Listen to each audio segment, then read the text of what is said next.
आज हम बात करेंगे रिस्क मैनेजमेंट पर। रिस्क मैनेजमेंट स्टॉक मार्केट के लिए बहुत ही जरूरी है। अगर आपके पास रिस्क मैनेजमेंट नहीं है तो आप कभी भी सक्सेसफुल ट्रेडर नहीं बन सकते। जैसे आपके पास 50,000 का कैपिटल है तो उसमें आपको रिस्क 2,000 से ज्यादा नहीं लेना। मेरे अकॉर्डिंग 50,000 के कैपिटल पर 2,000 रिस्क आप ले सकते हैं। वो भी रिस्क को दो पार्ट में कीजिए। आप जो लॉस की क्षमता 2,000 रुपया रख रहे हैं तो उसको दो पार्ट में कीजिए। पहला 1,000 का, फिर दूसरा जो है 1,000 का। देखिए क्या होता है, ओवर ट्रेडिंग का मुख्य कारण यही होता है। कोई भी आदमी कोई ट्रेड अपने अच्छे स्ट्रेटजी पर लिया, अपने सेटअप पर ही लिया, लेकिन वो चला नहीं, एसएल हिट कर, उसके बाद वो क्या करता है, फिर ट्रेड लेता है और ट्रेड लेने के बाद फिर उसका एसएल, उसके बाद वो रिकवरी के चक्कर में पड़ जाता है, जिसके कारण उसका पूरा कैपिटल खत्म हो जाता है। तो देखिए, आप अगर पहला रिस्क 1,000 का ले रहे हैं तो आपके पास 1,000 रुपया बचा हुआ है और रिस्क लेने के लिए। इससे हमारा जो दिमाग है वो सही काम करता है। दिमाग में ये बैठा रहता है, चलो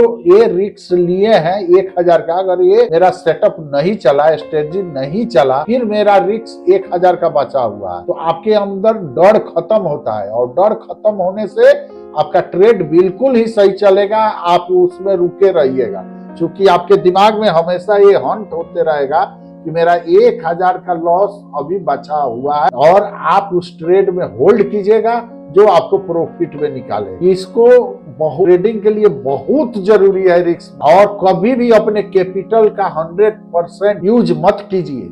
अगर आपके पास 50,000 कैपिटल है तो आप निफ्टी में एक लॉट से ही ट्रेड कीजिए, कभी भी आपको डर नहीं लगेगा और आपका रिस्क माइनेज रहेगा। और उस पर 1,000 के लॉस रखिए, 1,000 आता है काट, फिर अपने सेटअप का इंतजार कीजिए, और बिना सेटअप के आप कभी भी ट्रेड मत लीजिए। अब सबसे बड़ा चीज है, आप सेटअप और स्ट्रेटजी क्या है। मान लीजिए हम मान के चलते हैं, मेरा सेटअप ये है, ये लगाए हुए है 5 EMA और 5 मिनट का कैंडल है। 5 EMA पर जब कोई कैंडल 5 EMA से दूर बनता है, अगर क्लोजिंग दे दिया दूर, तो उसके नेक्स्ट कैंडल अगर पिछला कैंडल के हाई तोड़ता है तो आप एंट्री बनाएंगे। यहाँ पर मान लीजिए हम ट्रेड ले लिए, लेकिन क्या हुआ, वो चला नहीं, फिर वो आके मेरा एसएल हिट कर दिया, तो फिर आपको वेट करना है, आपको घबराना नहीं है, फिर वेट करना है।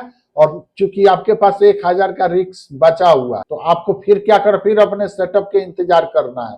अब कहाँ सेटअप बना, देखिए यहाँ पर बना, ये स्पष्ट दिखाई दे रहा है, कहां पर है, यहाँ पर बना। अब इस जो ईएमए से दूर क्लोजिंग दिया है, जैसे इसको हाई को तोड़ता है आपको इसमें एंट्री बना लेना, अपना एसएल नीचे लगा लेना है। देखिए हर बार आपका एसएल हिट नहीं करेगा। अगर दो आप रखे हैं, एक दिन में 2 ही ट्रेड करेंगे, एक में दोनों का 1,000 लॉस के कैपेसिटी रखेंगे, तो आपका नहीं है कि दोनों एसएल हिट करेगा।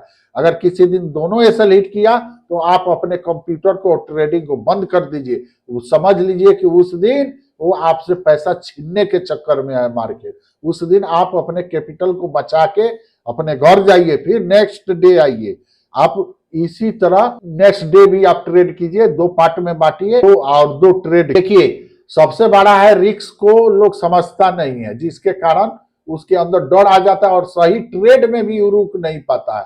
जैसे मान के चलिए कि हमारे 50,000 कैपिटल है और 50,000 का हम ट्रेड ले लेते हैं, और वो फिर मार्केट थोड़ा सा नीचे फ्लक्चुएट करेगा, हम डर से भाग जाएंगे, और फिर जो लॉस लगेगा, फिर उस लॉस को रिकवर करने के चक्कर में हमारा मार्केट ऑफ हो जाएगा और हमारा पूरा कैपिटल चला जाएगा। और जब शाम होगा तब हम सोचेंगे कि मेरा कैपिटल क्यों चल गया। इसलिए कभी भी कोई ट्रेड लेने से पहले पूरे रिस्क को अपने फाइंड कीजिए और अपने रिस्क को समझिए कि मेरा कितना रिस्क है, और वही रिस्क लेकर आप ट्रेड लीजिए। अगर रिस्क आपका फाइंड है तो कभी भी आपको डर नहीं लगेगा।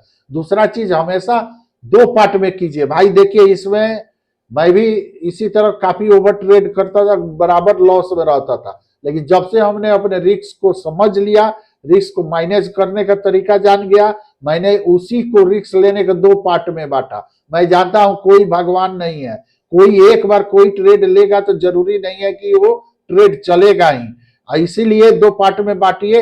एक पार्ट अगर पहला ट्रेड चल गया तो अच्छा है, उस दिन फिर हम अपना कंप्यूटर बंद करेंगे। अगर आपको 2 ट्रेड करना है तो फिर दूसरा अपने लॉस का जो है आप प्रॉफिट जो किए हैं पहले ट्रेड में, उसी पर आप अपना लॉस, के बाद आप अपना बंद कर दीजिए कंप्यूटर।